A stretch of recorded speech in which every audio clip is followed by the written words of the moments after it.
Hello students, ट्रिगोमेट्रिकल equation के discussion में हम लोग प्रिंसिपल सॉल्यूशन की बात कर रहे हैं कि ट्रिगोमेट्रिकल इक्वेशन का प्रिंसिपल सॉल्यूशन क्या होगा।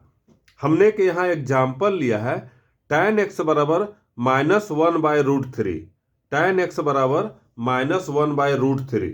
तो इसका प्रिंसिपल सॉल्यूशन क्या होगा उसके बारे में हम लोग इस वीडियो में बात करेंगे कि tan x बराबर -1/√3 इसका क्या होगा प्रिंसिपल सॉल्यूशन।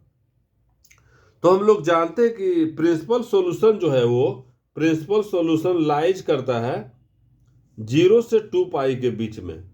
0 से 2 पाई के बीच में जो लाई करेगा वो ऐसे सॉल्यूशन को x का जो वैल्यू रहेगा 0 से 2 पाई के बीच में जो लाई करेगा वो जो सेटिस्फाई करेगा उस तरह के सॉल्यूशन को हम लोग प्रिंसिपल सॉल्यूशन कहेंगे।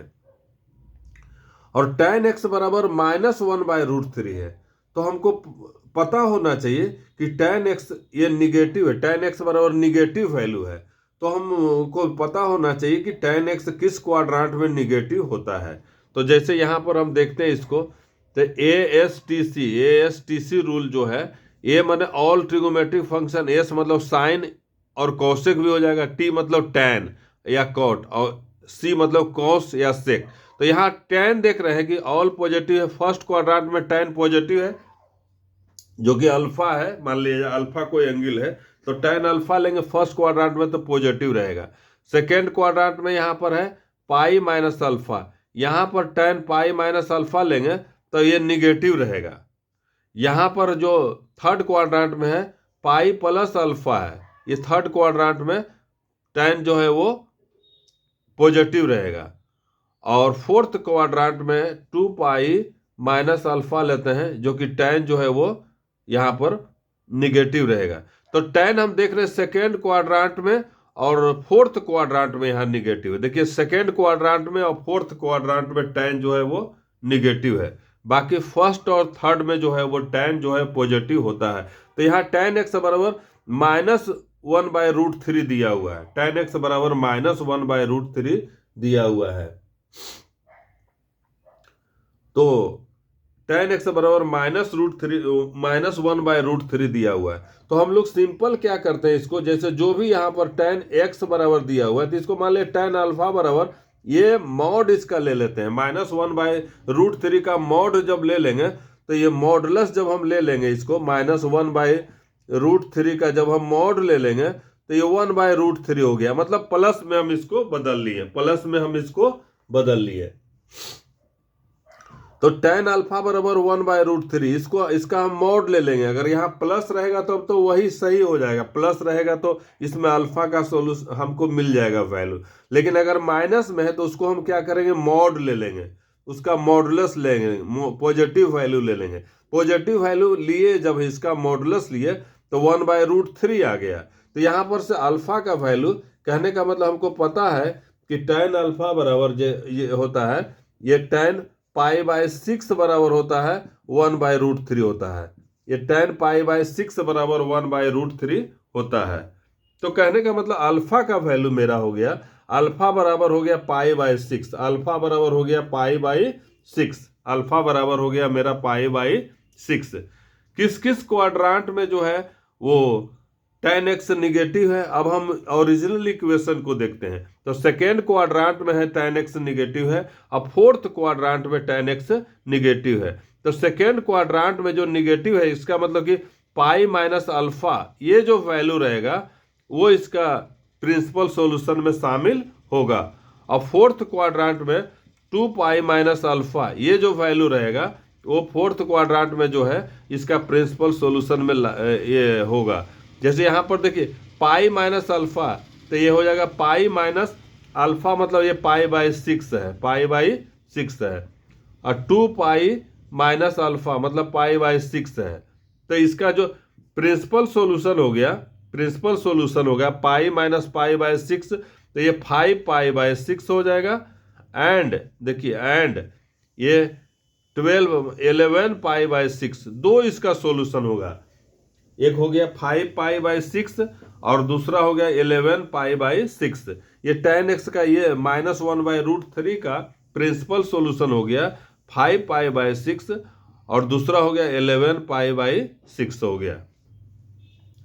तो हमको इसमें इसका प्रिंसिपल सॉल्यूशन के बारे में पता चला। अब इसका हम जैसे इसको हम ग्राफ से भी देख लेते हैं, ग्राफ से बताते हैं कि प्रिंसिपल सॉल्यूशन यही दोनों क्यों है। इसको हम ग्राफ से भी कह सकते हैं कि अगर जब अब हम ग्राफ खींचेंगे, और अगर हम इसका ग्राफ खींचेंगे तब जो इसका tan x का ग्राफ होगा वो 0 से 2 पाई के बीच में दो सॉल्यूशन लेगा। एक होगा 5 पाई/6 और दूसरा होगा 11 पाई/6। इसका ग्राफ से भी हम लोग पता कर सकते हैं। जैसे हम यहाँ पर ग्राफ लेते हैं, मान लीजिए इसको यहाँ शॉर्ट में हम लेते हैं ग्राफ, ये लेते हैं हम यहाँ पर इस तरह से ग्राफ लेते हैं। ये यहाँ पर है, इसका मतलब है इस तरह से ये है, ये पाई/2, ये पाई हो गया। यहाँ पर देखिए इसको 2 पाई ले रहे हैं, यहाँ तक ही लेते हैं हम, तो ये पाई/2 हो गया यहाँ, और ये हो जाएगा ये 3 पाई/2 हो गया, और ये 0 है, ये 0 है। तो हमको पता है ये इस तरह से यहाँ पर है ये -पाई/2 है। तो ये देखते हैं ये tan x का जो ग्राफ रहता है ये 0 पर 0 होता है, और पाई/2 तरफ जाते ये +∞ की ओर जाता है, और इधर जो यहाँ पर -पाई/2 की तरफ -∞ की ओर जाता है।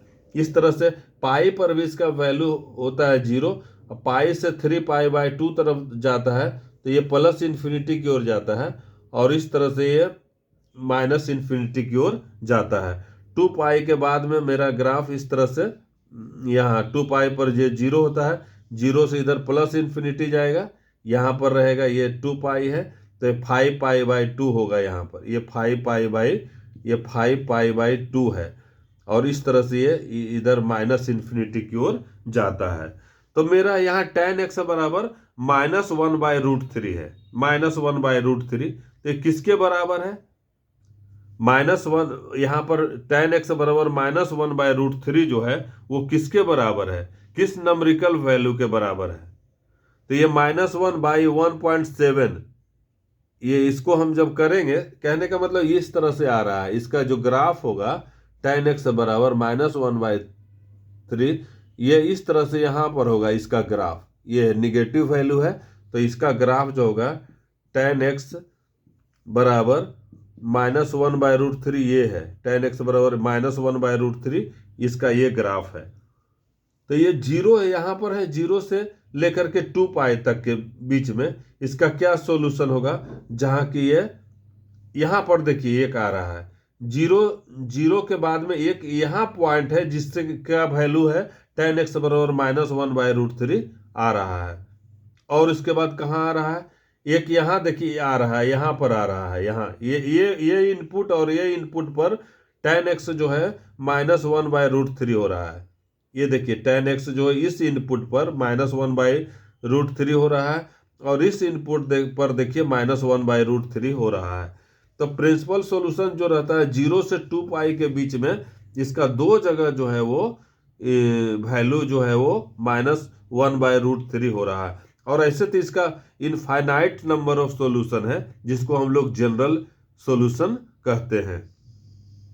तो यहाँ हम देख रहे हैं ये जो है यहाँ देखिए ये 0 से पाई के बीच में ये फर्स्ट क्वाड्रेंट था, 0 से पाई/2 के बीच में फर्स्ट क्वाड्रेंट था, पाई/2 से पाई के बीच में थर्ड क्वाड्रेंट है, और पाई से 3 पाई/2 के बीच में ये मतलब 0 से पाई/2 के बीच का इंटरवल फर्स्ट क्वाड्रेंट है, पाई/2 से लेकर के पाई तक है सेकेंड क्वाड्रेंट है, अब पाई से 3 पाई/2 तक है वो जो कि थर्ड क्वाड्रेंट है, अब 3 पाई/2 से लेकर के 2 पाई के बीच में जो है फोर्थ क्वाड्रेंट में।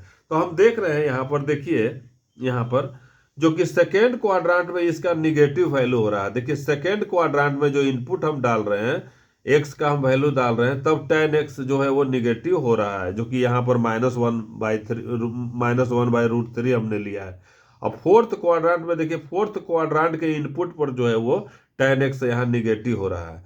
बाकी किसी यहाँ जैसे इनपुट देंगे तो पॉजिटिव निकलेगा। सिर्फ कहने का मतलब और जो वैल्यू है निगेटिव तो और के वैल्यू पर है यहाँ पर, लेकिन एग्जैक्ट निगेटिव -1/√3 है। ये सिर्फ दो जगह है, ये सिर्फ दो जगह है। उसी दो जगह को 0 से 2π के बीच के जगह को हम प्रिंसिपल सॉल्यूशन कहेंगे। तो इसका जो प्रिंसिपल सॉल्यूशन हो जाएगा, एक हो गया 5π/6 है, ये वैल्यू जो है 5π/6 है। यहाँ पर ये इनपुट को 5/6 कहेंगे और इस इनपुट को हम 11π/6 कहेंगे। तो मेरा 2 मेंबर हो गया इस प्रिंसिपल सॉल्यूशन का, 2 आंसर हो गया। तो हम इस तरह से हमने देखा कि tan x बराबर -1/√3 का प्रिंसिपल सॉल्यूशन ये 5π/6 एंड 11π/6 आया। Thank you for watching.